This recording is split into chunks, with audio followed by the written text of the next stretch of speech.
주차장으로 들어간 이다이다 나오미는 얼굴을 찡그렸다. 수십 대를 주차할 수 있는 공간이 거의 꽉 차 있었다. 거품은 다 꺼진 거 아니야? 하고 그는 혼자 중얼거렸다.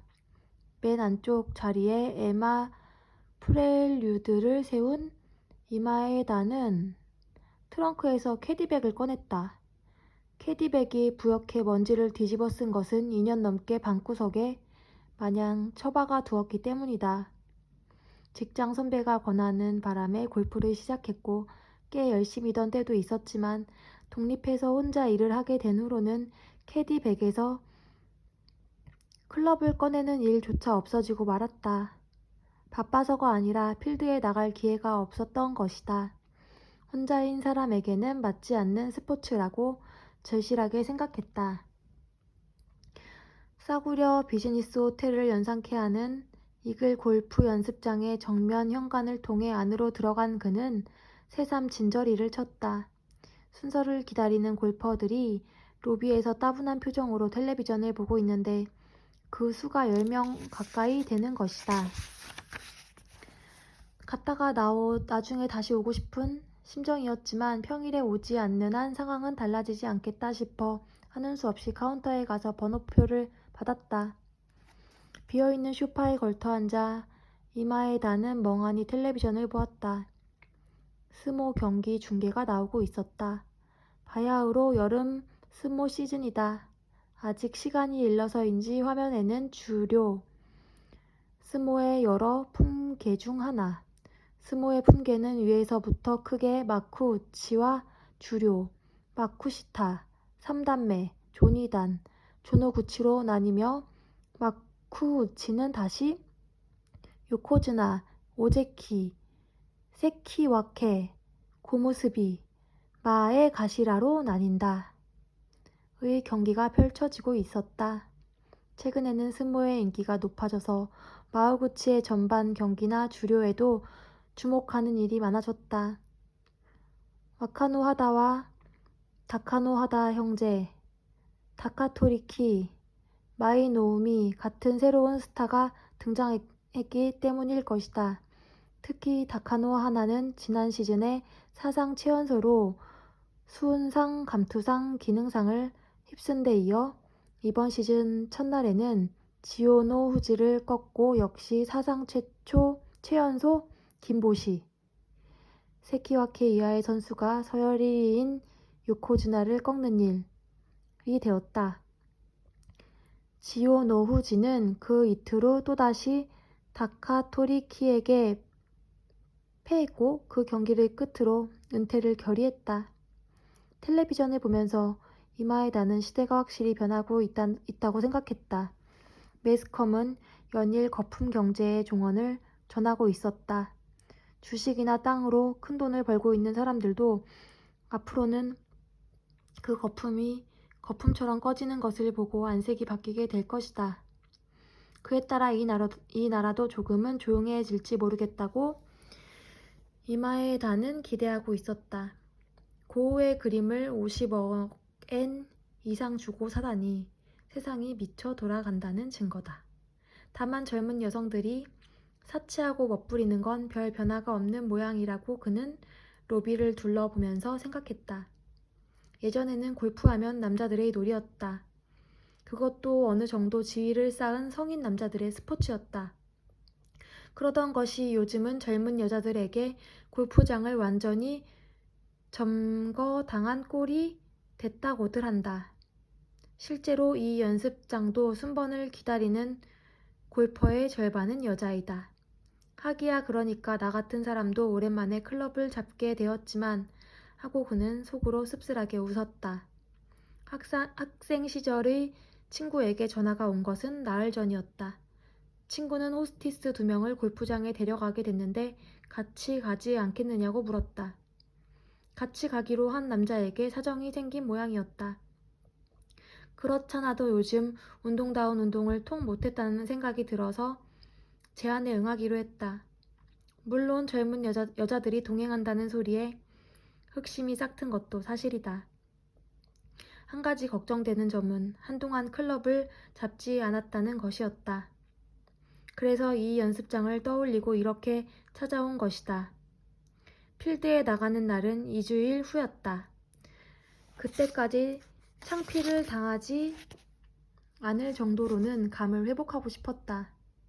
타이밍이 좋았는지 30분 정도 기다리자 방송에서 이마에다의 이름을 불렀다. 카운터에서 타석 번호가 쓰인 카드와 골프공을 뽑는 데 사용하는 코인을 받아 들고 레인지로 나갔다. 지정된 타석은 1층 오른편 가장자리였다. 가까이에 있는 골프공 대출기에 코인을 넣고 일단 공 2바구니를 뽑았다. 가볍게 스트레칭을 하고 타석에 섰다. 오랜만이라 과거의 주특기였던 7번 아이언부터 시작하기로 했다. 그것도 풀스윙이 아닌 컨트롤 샷으로. 처음에는 조금 어색했지만 차츰 감각이 되살아났다. 공을 20개 정도 쳤을 무렵에는 클럽을 힘껏 휘두를 수 있었다. 체중 이동도 매끄럽고 공이 타구면의 스위트 스폿에 맞는 느낌도 들었다. 눈어림으로 150 야드는 날리는 것 같다. 뭐야, 공백이 길었는데도 실력이 녹슬지 않았잖아 라며 이마에다는 흡족해했다. 골프에 열중하던 시절 아는 프로에게 레슨을 받은 덕인지도 모르겠다. 클럽을 5번 아이언으로 바꾸고 공 몇 개를 쳤을 때 비스듬히 옆쪽으로부터 시선이 느껴졌다.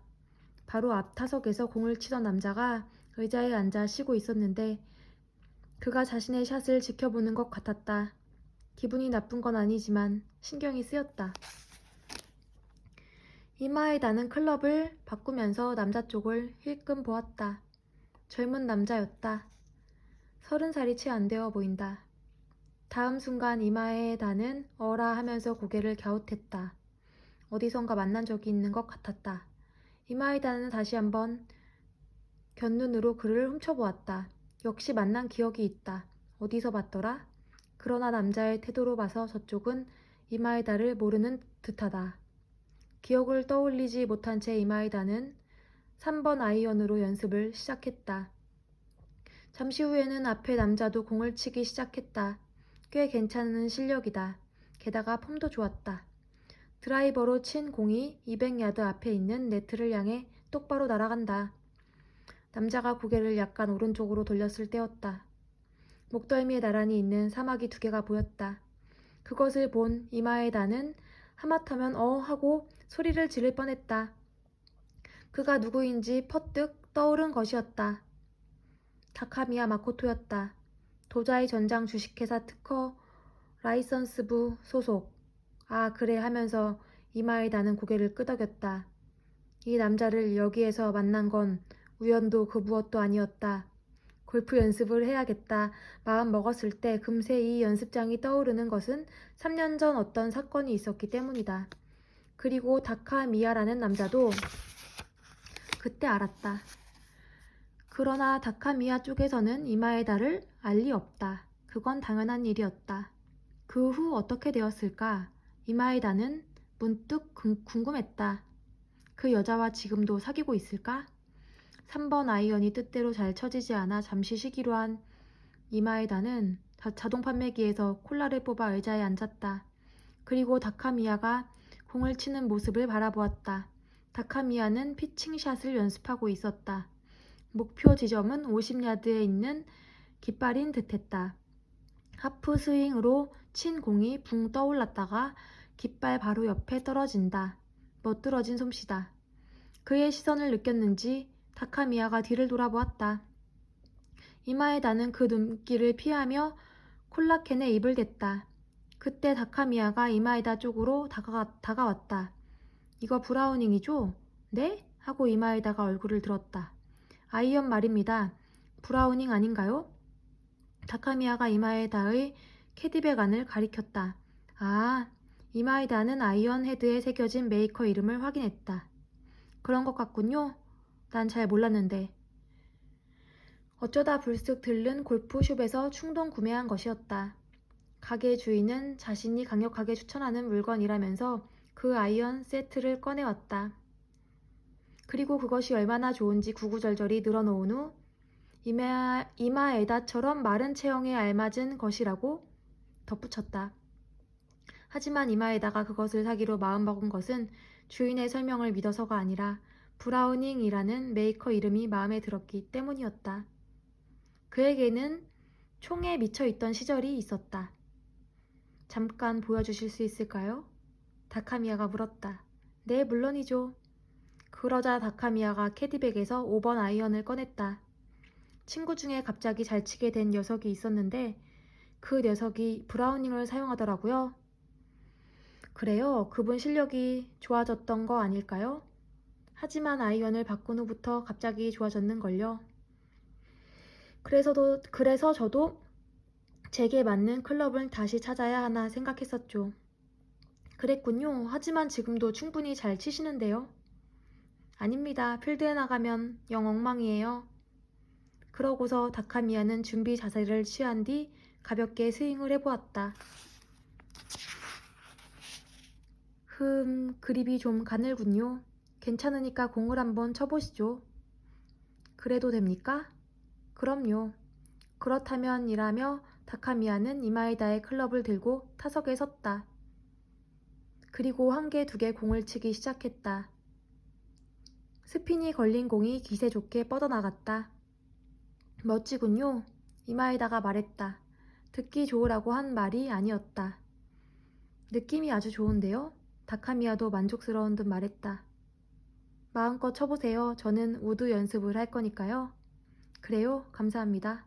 다카미야가 다시 공을 치기 시작했다. 미스샷이 거의 없었다.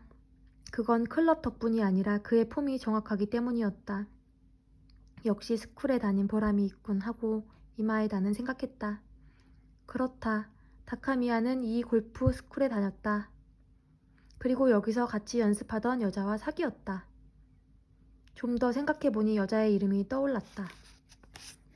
미사와 지주루라는 이름이었다. 3년 전 이마에다는 도쿄 종합 리서치라는 회사에 있었다. 기업이나 개인에 관한 조사 전반을 취급하는 회사로 전국 17군데의 사무실이 있었는데 이마에다가 근무한 곳은 메구로 사무실이었다. 이 회사의 특징은 기업 고객이 많다는 것이었다. 고객들의 의뢰 내용으로는 거래를 고려 중인 회사의 실적과 경영 실태를 파악해 달라는 것에서부터 자기네 회사의 어느 사원에게 헤드헌터가 접근할 가능성이 있으니 알아봐 달라고 하는 것까지 실로 다양했다. 젊은 사장이 어느 여사원과 관계하고 있는지 조사해 달라는 의뢰가 들어온 적도 있었다. 그 젊은 사장이 임원실 소속 여사원 4명 모두에게 손을 댔다는 사실이 밝혀졌을 때는 조사를 담당한 이마에다와 동료들도 어이가 없어 웃지 않을 수 없었다. 도자이 전장 주식회사 관계자라고 밝힌 사람이 의뢰한 건도 참으로 묘한 내용 중 하나였다. 그는 모 회사의 어떤 제품에 대해 조사해달라고 했다. 모 회사란 메모릭스라는 이름의 소프트웨어 개발 회사이고 어떤 제품이란 그 회사에서 발매하고 있는 금속 가공 엑스퍼트 시스템이라는 소프트웨어였다. 그 소프트웨어의 개발 경위와 개발자의 경력, 교재 범위 등을 조사해 달라는 것이었다.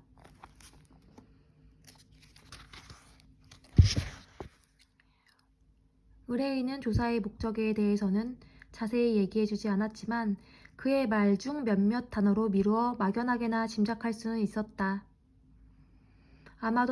아마도 도자이 전장에서는 그 소프트웨어가 자사가 개발한 소프트웨어를 무단으로 도용한 것이 아닌가 의심하는 듯했다.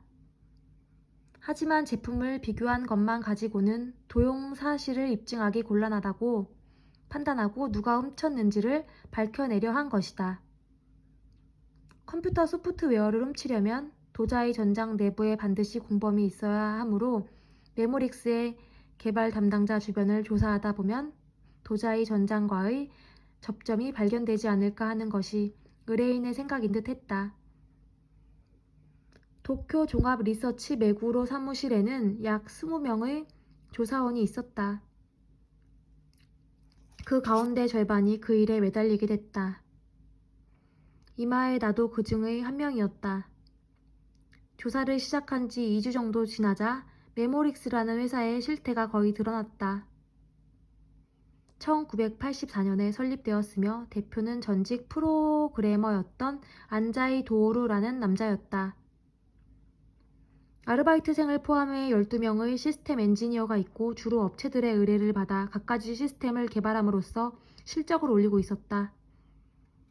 그런데 문제의 금속 가공 엑스퍼트 시스템에는 아닌 게 아니라 이해할 수 없는 점이 많았다. 가장 큰 의문점은 금속 가공에 관한 방대한 노하우와 데이터를 어디서 입수했느냐 하는 것이었다. 표면상으로는 어느 중견 금속 재료회사가 기술 협력을 했다고 되어 있었지만 자세히 알아보니 그 금속 재료회사는 이미 개발된 소프트웨어를 확인하는 작업만 했을 뿐이었다. 맨 먼저 생각해 볼 수 있는 것은 그동안 거래한 고객으로부터 얻은 데이터를 유용한 것이었다. 메모릭스는 여러 회사와 협력 관계에 있으므로 상대 회사의 기술 정보를 접할 기회가 많았다. 당연히 그 중에는 금속 가공에 관한 정보도 있었을 것이다. 그러나 이것은 현실적으로 가능성이 적었다. 정보 관리에 대해서 메모릭스는 고객과 세세한 계약을 맺고 있었으므로 직원이 무단으로 정보를 회사 밖으로 갖고 나가거나 외부에 흘린 것이 발각될 경우에는 메모릭스에 엄청난 페널티가 부과되기 때문이었다. 그런 만큼 도자의 전장의 소프트웨어가 도난당한 것이라는 주장은 설득력이 있었다. 메모릭스는 도자의 전장과는 접점이 전혀 없었다. 그리고 도자의 전장의 소프트웨어가 사회로 나간 적도 없었다. 조사를 계속하던 중 드디어 한 남자가 부각되었다. 메모릭스의 주임 개발원이라는 직함을 가진 야키요시 유이치라는 사람이었다. 이 남자가 메모릭스에 입사한 것은 1986년이었다. 그 직후 메모릭스는 갑자기 금속 가공 엑스퍼트 시스템을 연구하기 시작했고 그 다음 해에는 개발이 거의 완료되었다. 상식적으로는 도저히 납득할 수 없는 속도였다. 보통 짧아도 3년은 걸리는 연구이기 때문이다. 야키오시 유이치가 입사할 때 금속 가공 엑스퍼트 시스템의 기초가 되는 정보를 선물로 가져간 것이 아닐까. 그것이 이마에다와 동료들이 세운 가설이었다. 그런데 아키요시에 대해 알 수 있는 것이 거의 없었다. 사는 곳은 도시마구의 임대 아파트이지만 전입신고가 되어 있지 않았다. 그래서 이마의 달을 비롯한 조사원들이 아파트 관리회사를 찾아 아키오시의 입주 전 주소를 조사했다. 그 결과 뜻밖에도 나고야로 돼 있었다. 조사원들은 당장 그 주소로 가보았다. 그런데 그곳에는 높은 빌딩이 서 있었고 근처 사람들에게 물어보았지만 그 빌딩이 서기 전에 아키오시라는 사람이 살았다는 얘기는 들을 수 없었다. 구청에서 조사한 결과도 마찬가지였다. 아키오시 유이치는 주민등록이 아예 없었다. 또한 아시요시가 집을 임대할 때의 보증인도 주소가 나고야로 되어 있었지만 그곳에도 사는 사람은 아무도 없었다. 아무래도 집을 임대할 때 아키요시가 관리회사에 제출한 서류는 위조된 것일 가능성이 높았다. 즉 아키요시 유이치는 이름조차 본명이 아닐 수도 있었던 것이다. 아키요시는 대체 어떤 인물인가 그것을 밝히기 위해 가장 기본적인 조사가 이루어졌다. 즉 그의 행동을 감시하게 된 것이다. 도시마구에 있는 아키요시의 아파트에는 그가 집을 비운 사이 도청기가 설치됐다. 집 안에서 이루어지는 대화와 전화 내용을 도청하기 위해서였다. 또한 그에게 배달되는 우편물은 서류와 등기를 제외하고 거의 전부 개봉해서 내용물을 살폈다. 살펴보고 난 우편물은 도로봉에서 우편함에 넣었다. 물론 이런 수단을 통해 얻은 정보는 재판에서는 사용할 수 없었지만 무엇보다 그의 정체를 밝히는 것이 급선무였다. 아키오 씨는 회사와 집만 오가는 생활을 하는 것으로 보였다. 집에 찾아오는 사람도 없고 통화 내용에도 특별한 의미가 담겨 있을 만한 것은 없었다. 아니 전화가 걸려오는 일조차 거의 없었다. 이 인간은 대체 무슨 낙으로 사는지 모르겠군. 고독 그 자체잖아. 이마에 나와 2인조로 움직이는 조사원이 모니터에 비친 그의 창문을 보며 그렇게 말한 적이 있었다. 세탁소 밴으로 위장한 차 안에서의 일이었다. 밴의 지붕에 카메라가 설치돼 있었다. 도피 생활을 하고 있는지도 모르지. 그래서 정체성을 숨기고 있는 거 아닐까? 사람을 죽였다든지. 동료는 그렇게 말하고 희쭉 웃었다. 그럴지도 모르지. 이마에 나도 웃음으로 답했다. 아키오 씨에게 연락을 취할 만한 상대가 적어도 한 명은 있다는 사실이 알려진 것은 그로부터 며칠이 지나서였다. 그가 집에 있을 때 갑자기 날카로운 전자음이 울리기 시작한 것이다. 호출기에서 나는 소리였다. 이마에 나는 긴장한 채 헤드폰에 온 신경을 집중했다. 아키요 씨가 어딘가로 전화를 할 것이라고 생각했기 때문이다. 그런데 아키요 씨는 전화를 거는 대신 즉시 집을 나갔다. 그리고 아파트 단지 밖까지 나와 걷기 시작했다. 이마에다 일행은 서둘러 그의 뒤를 밟았다. 잠시 후 아키요 씨는 공중전화 부스에 들어가 어딘가로 전화를 걸더니 무표정한 얼굴로 한참 얘기를 나눴다. 그러는 동안 그는 줄곧 주위를 살폈다. 그러다 이마에다 일행은 가까이 접근할 수가 없었다.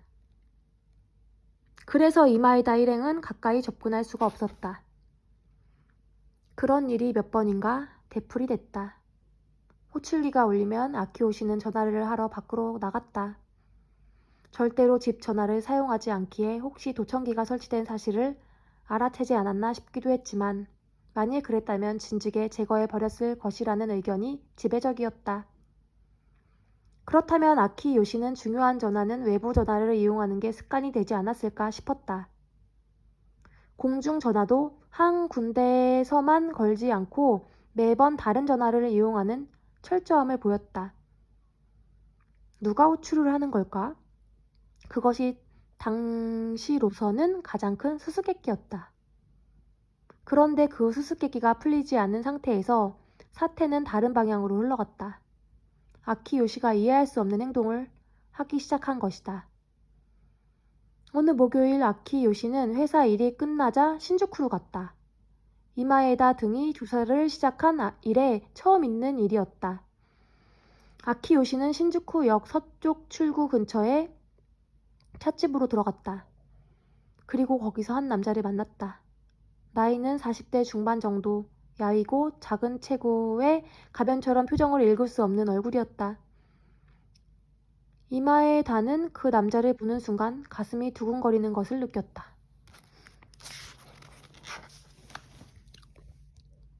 아키 요시는 남자에게서 커다란 봉투를 받았다. 그리고 내용물을 확인한 후 교환하듯이 조그만 봉투를 건넸다. 남자가 봉투를 열어 내용물을 꺼냈다. 현찰이었다. 그는 그것을 재빨리 세어본 다음 윗도리 안주머니에 집어넣은 후 종이 한 장을 아키 요시에게 내밀었다. 영수증이군 하고 이마에다는 짐작했다. 두 사람은 몇 분 동안 얘기를 나누다가 동시에 자리에서 일어났다. 이마에다와 동료는 각각 두 사람을 미행하기로 했다. 이마에다가 따라간 것은 아키요시 쪽이다. 아키요시는 찻집을 나와 곧바로 집으로 돌아갔다. 동료가 미행한 남자는 도내에 사무실이 있는 탐정사무소 소장이었다.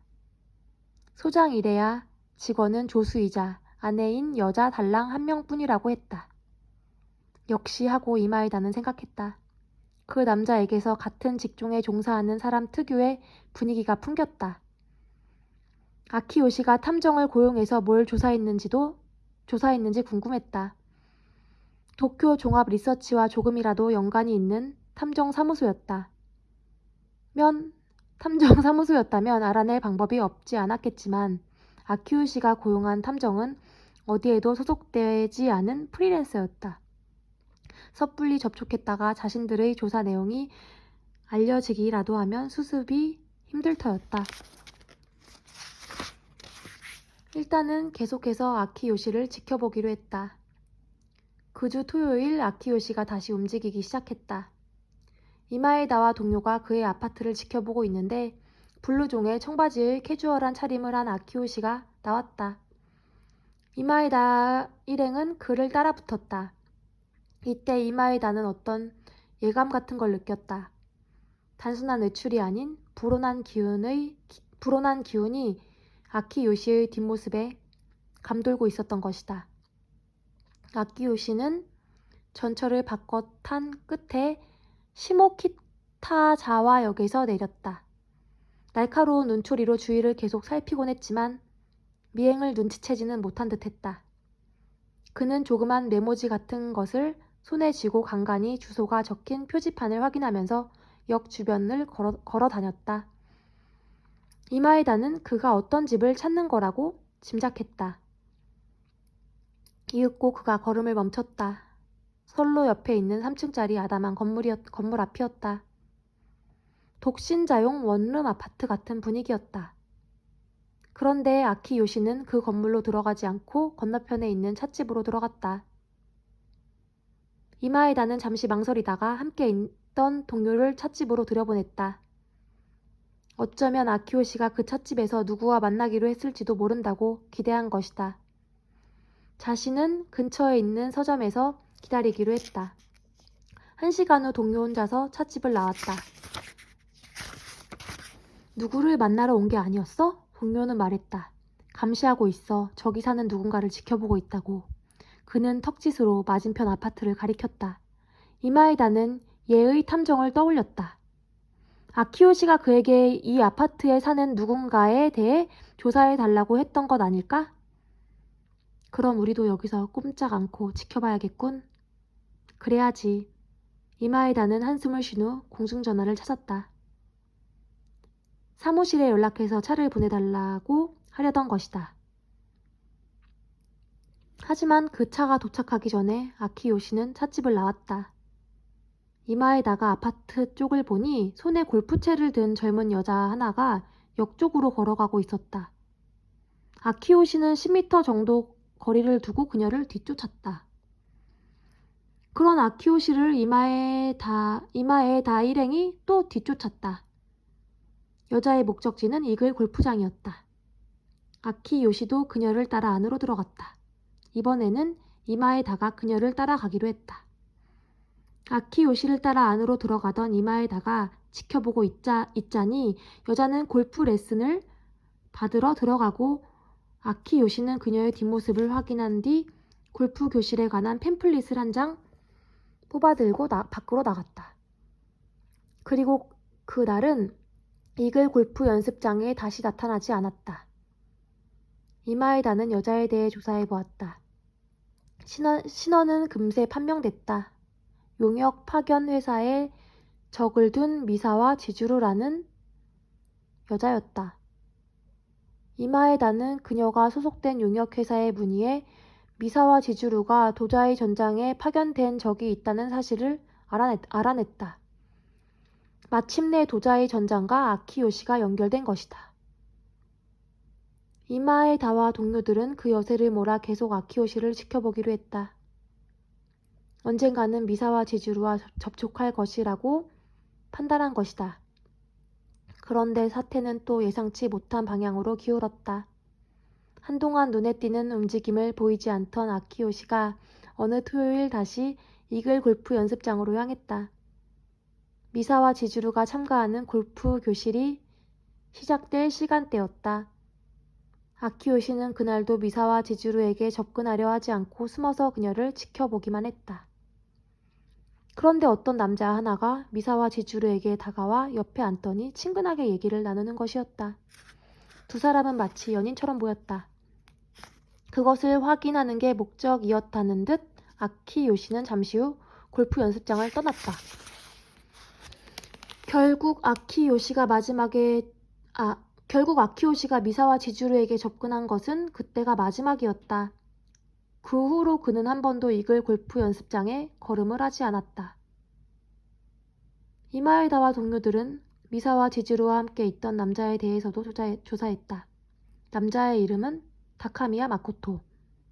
도자의 전장 사원으로 소속은 특허 라이선스부였다. 당연히 뭔가가 있다고 생각했다. 두 사람의 관계와 아키요시와의 연관성에 대해 조사했다. 그러나 소프트웨어 도용과 관련이 있을 만한 단서는 아무것도 찾을 수 없었고, 다만 이 조사에서 밝혀진 것은 유부남인 다카미야 마코토가 미사와 지주루와 불륜 관계에 있는 것 같다는 사실뿐이었다. 그러던 와중에 의뢰인으로부터 조사를 종결해달라는 요청이 들어왔다. 조사비만 점점 늘어날 뿐 유익한 정보는 하나도 건지지 못했으니 무리도 아니었다. 도쿄 종합 리서치는 두툼한 조사 보고서를 의뢰인에게 건넸지만 그것이 얼마나 활용되었는지는 알 수 없다. 아마 그 즉시 문서 절단기에 들어가지 않았을까 하고 이마에다는 추측할 뿐이었다.